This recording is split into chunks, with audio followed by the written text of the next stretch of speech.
Welcome back to Transplant Nephrology. This is episode 4, the last one in module 1, and the one that ties the whole thing together. I'm Amit Kaushal. Let's find our patient. It's 3 weeks after his transplant. The kidney's working beautifully, his creatinine is down, he feels better than he has in years, and today, he's going home. But he's not going home empty-handed. The nurse hands him a bag, and inside is a pill organizer the size of a paperback, already loaded. Because here's the deal nobody quite prepares you for. To keep this kidney, he has to take medications every single day, twice a day, for as long as the kidney lasts. Miss them, and he can lose it. That's maintenance immunosuppression, and it's forever. So the questions today. What's actually in that pill organizer? Why is it almost always a combination rather than one drug? And what's the price he pays for taking them? Hold on to him. Everything comes together here. Here's the plan. First, the core idea. Why maintenance is almost always a team of drugs, not a single one, and how each one hits a different point in the immune response we've been building since episode 1. Then we'll go through the main players one at a time. The calcineurin inhibitors, the antimetabolites, the steroids, and the newer alternatives. What each does and what each costs. After that, the two things that quietly decide whether a graft survives for decades. Keeping drug levels in a narrow window and the interactions and missed doses that knock them out of it. Let's open that pill organizer. So, what is maintenance immunosuppression? If induction was the heavy air cover for the first few days, maintenance is the long, quiet occupation, a lower intensity level of immunosuppression the patient takes every day for the life of the graft. It's not about knocking the immune system flat. It's about holding it at a level where it tolerates the kidney, but can still, mostly, do its other jobs. And that balance has to hold for 30 years. Now, the key idea: almost nobody is maintained on a single drug. The standard is a combination, classically 3 drugs together. And there's a beautiful reason for that. Remember the T-cell activation story? The different steps a T-cell has to go through to attack the graft? If you use 3 drugs that each block a different step, you get powerful, layered suppression while keeping the dose of each one relatively low, which means fewer side effects from any single drug. It's the same logic as combination chemotherapy or HIV therapy. Hit several targets at once. Keep each dose modest. So let's map the team onto the immune response. Signal 1. The calcineurin inhibitors, drugs like Tacrolimus, sit right on the pathway that turns antigen recognition into interleukin-2. That's the backbone of almost every regimen. Then the antimetabolites, like mycophenolate, block the T cells and B cells from multiplying.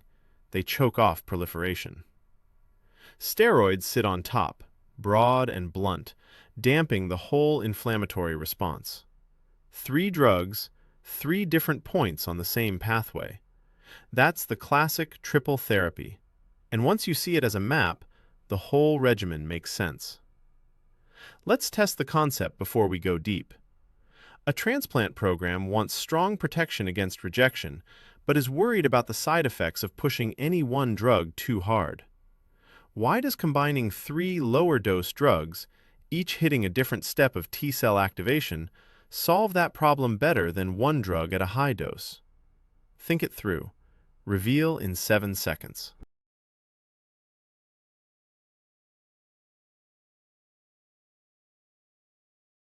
Here's the answer. Because side effects and anti-rejection power don't come from the same place. If you push one drug to a high dose, you get strong suppression, but you also get the full weight of that one drug's specific toxicity. By combining 3 drugs at lower doses, each hitting a different step, the anti-rejection effects add up, while the toxicities stay spread out and modest. You get the suppression of a big hit without concentrating the damage in any single organ or pathway.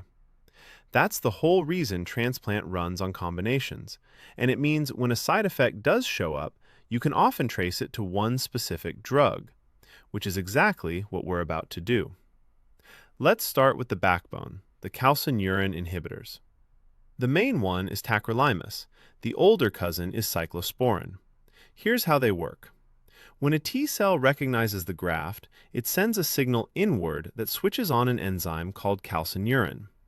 Calcineurin flips on a transcription factor, NFAT, which marches into the nucleus and turns on the gene for interleukin-2, the multiply cytokine. Tacrolimus blocks calcineurin. No calcineurin, no NFAT, no interleukin-2. The T cell recognizes the graft but can't raise the alarm. That's signal 1, shut down at the source, and it's why the calcineurin inhibitor is the drug the whole regimen is built around.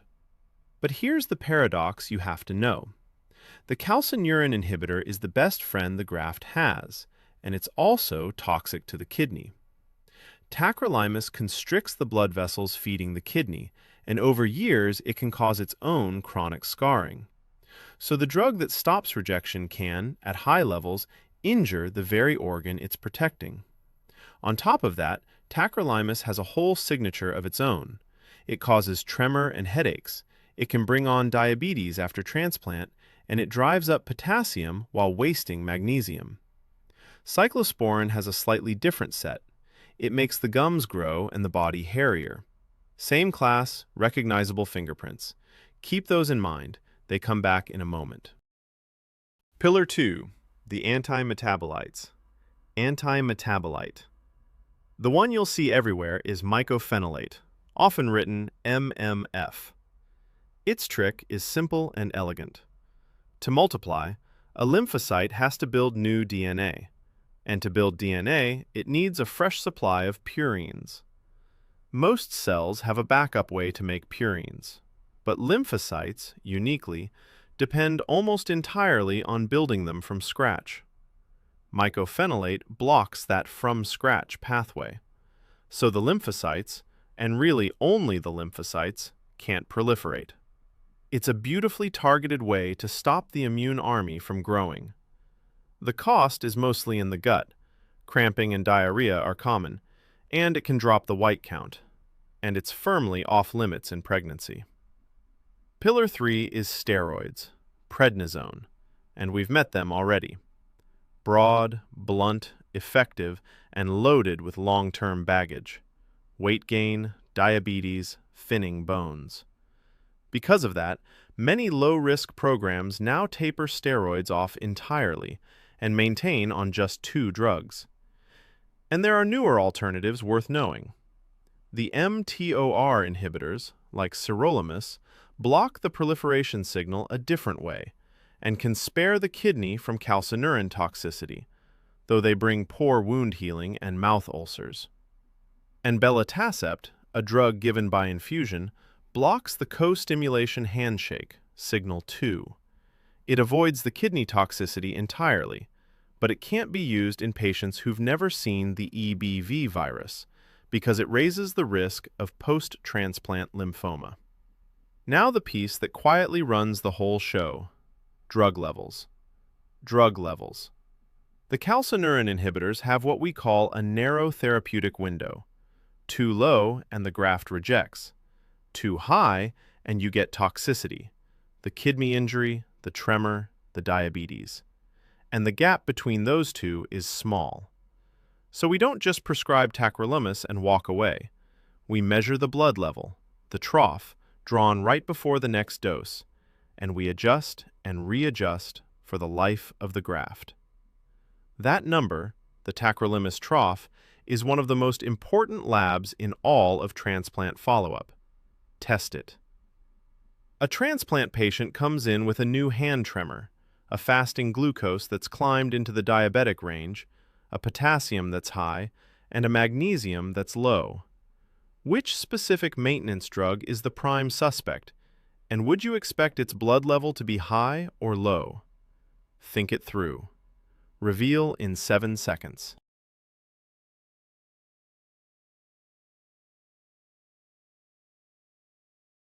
Here's the answer. The prime suspect is tacrolimus, the calcineurin inhibitor. and you'd expect its level to be high. Walk the fingerprints. Tremor, new diabetes, high potassium, low magnesium. That's the Tacrolimus signature front to back. And every one of those is a dose-related, level-related toxicity, so the picture points to a level that's too high. The move is to check a trough and almost certainly bring the dose down. One patient, 4 clues, 1 drug. That's why you carry those fingerprints in your head. But what would push his level up like that? Very often, another medication. The calcineurin inhibitors are broken down by a liver enzyme system called CYP3A, and all sorts of common drugs speak to that same system. Start an antifungal like fluconazole, or certain heart medications, or even grapefruit juice. These block the enzyme, the tacrolimus can't be cleared, and the level shoots up into the toxic range. Go the other way. Start rifampin for an infection, or certain seizure medicines, and these rev the enzyme up. The tacrolimus gets chewed through too fast, the level drops, and the patient is suddenly at risk of rejection. So every time you add or stop a medication in a transplant patient, you have to ask, does this touch the calcineurin inhibitor? It's one of the highest yield habits in the whole field. Which brings us to the quiet truth underneath all of it. The most sophisticated regimen in the world only works if the patient actually takes it. Every missed dose lets the level fall and gives the immune system an opening. And it turns out that not taking the medication, non-adherence, is one of the leading causes of late graft loss.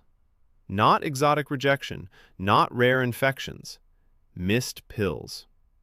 Remember our very first patient, back in episode 2, who stopped his blood pressure meds because he felt fine? This is why that offhand comment mattered so much. A transplant kidney doesn't fail because the science is hard. More often, it fails on a Tuesday because someone felt fine and skipped a dose. Last test. A stable transplant patient, rock-steady tacrolimus levels for 2 years, suddenly has an undetectable level and a rising creatinine. Give the 2 explanations at the top of your list, one about a drug, one about a behavior, and why this pattern should worry you. Think it through. Reveal in 7 seconds.